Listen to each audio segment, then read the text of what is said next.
So in this video we're going to look at how to get a moon image mineralized and taken from using video, which is not the way you'd normally expect to take a photograph, but it's quite simple to do, and the best thing is a lot of the software we're going to use is actually free. So that's the moon that we're hoping to achieve. This is one I did from the other night, so we're going to show you how to do this. So first of all, we're going to use Auto Stacker, which is a free bit of software, and it's brilliant. So we're going to load up our clip of the video of the moon like so. So we're going to click on Surface, Expand, Have Improved Tracking, and Global. So I'm not worrying about double stack reference at the moment, and I'm not going to be drizzling data because it takes too long, but it's something you can play around with. So what we're going to do first of all is analyze the video. Now what this does, it will actually look at the data and assess the quality before we actually go on and stack our image. So there we go, it produces a quality graph. Now I only do 60-second videos when doing the moon. I think that's more than enough. It's certainly working for me anyway. And I'm looking at the quality graph, and then after sort of 75%, it starts to drop down on the quality. So I'm actually only going to use 50% of my frames anyway. So the next important step is to choose a reference frame. So load up your video in this window here and use the slider. Now if I drag it right to the end here, you can see the quality of my last frame is not very good at all. So I'm going to drag that back. I can use the wheel on the mouse just to scroll until I find a frame. So I quite like that one. That's looking quite sharp when you look down here. Yeah, maybe that one's a little bit better. Yeah, okay, so I'm happy with that, and then I'm just going to select 48, which is the size of your alignment point, and then click place your alignment point onto the grid, onto your picture, and then it loads it all up like that. What we then do is make sure that we've got this box ticked here, open in Registax, which is so great. Make sure you've loaded up Registax as well, because otherwise it won't load up for you. And then we're just going to click stack, and it'll take a few seconds to run through. Obviously it'll take longer if you're drizzling your data or your double stack reference points are being added. Okay, so there we go. I always save my files in PNG, which is good enough for what we're going to use. And then what this will do then is stacking the images.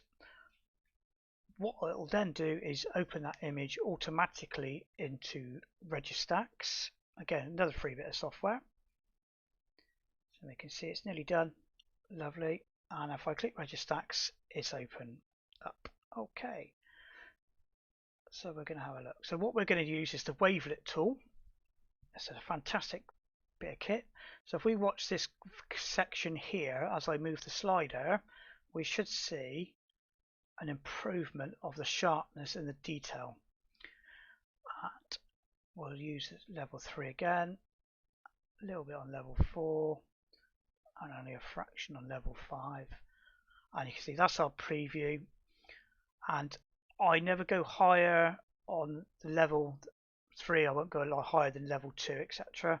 So you can see it's a little gradient there, but never go higher than the previous level.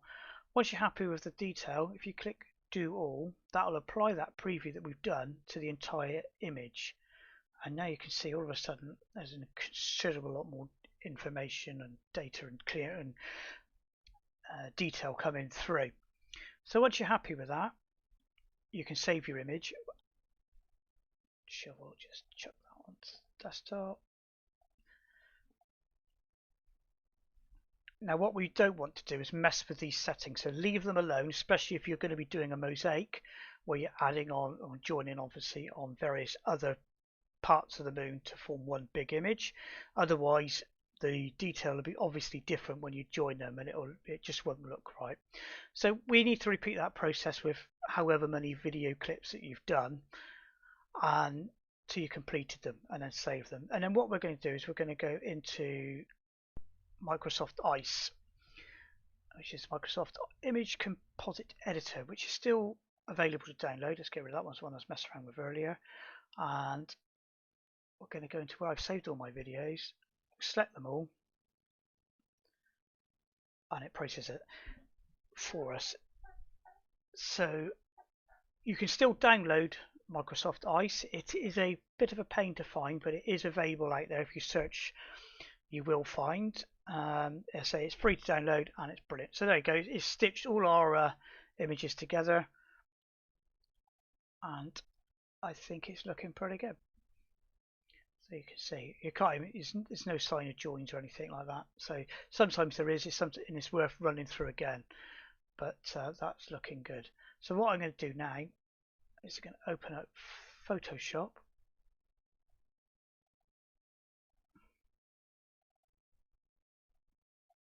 I'm using an old version of Photoshop, but for the purpose of this, it's going to be fine.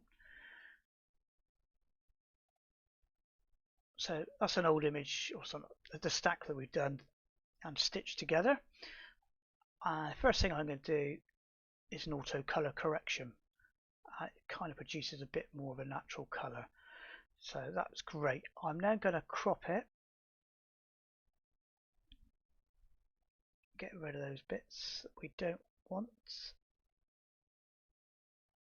There we go. And now we need to get it the right way round. Oops. There we go. Yep, that's it. Lovely. So now I'm happy with that. We're going to just fill the screen so it's nice and easy to see for when we come to manipulate the color. So we're going to use saturation levels. So if I slide this across, you'll see the colors are changing. It's easy to go too far. So the key is to do small steps, so about 10. So what we need to do is do lots and lots of small adjustments. As you can see now, quite quickly, we're starting to get some of the mineralization coming through, which we want. So it's a bit time consuming because you want to do it in small increments. I'm rushing it a little bit.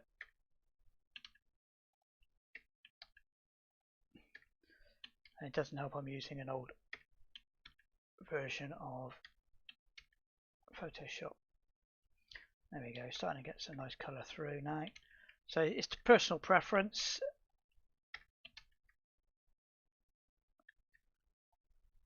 So that will do for the moment. You can go a little bit less, you can go a little bit more. So what I'm going to do now is I'm just going to do a little bit of noise reduction on there.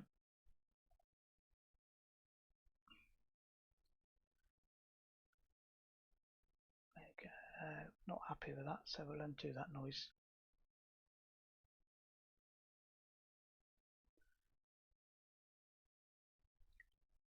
Okay, might just add a little bit more you can see if you start dragging it on through now, it's easy to overdo it, but yeah, let me go with that. Just going to despeckle.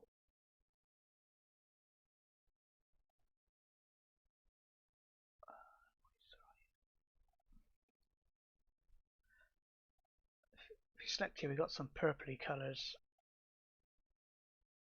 there. So a bit of colour reduction.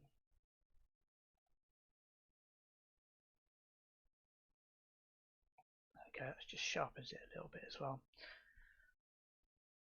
So that is a very quick run through on how to do mineralization in Photoshop. You should be able to get it better than that, so I'm only just a very quick run through. And what I can do as well sometimes, if you are a PixInsight user as well, I'm going to run it through and do a couple of bits on PixInsight. So while that's saving, I'm going to load up PixInsight.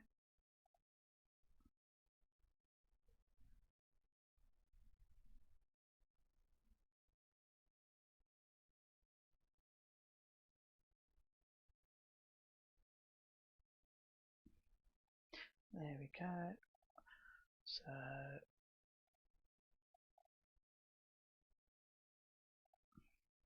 There's our image. If you're well clued up on Photoshop, you may not need to do this, but I'm not. So a bit of a green tint. We're going to see if I can remove some of that green. Yeah, happy with that.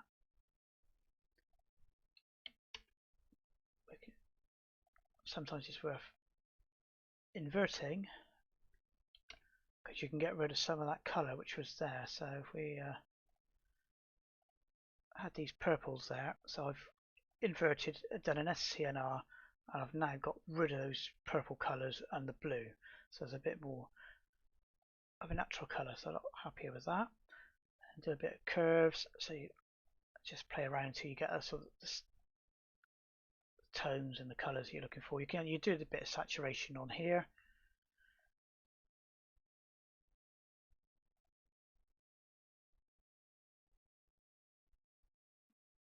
So it's all about personal preference, I think, when it comes to a bit of mooning.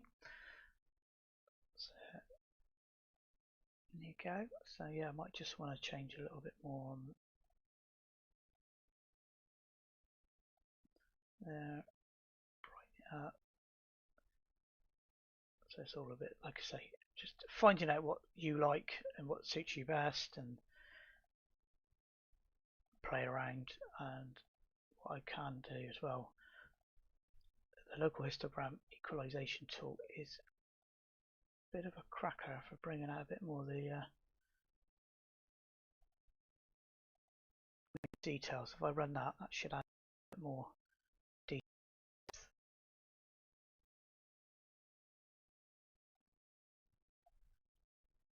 So again, that was before. Gone too far.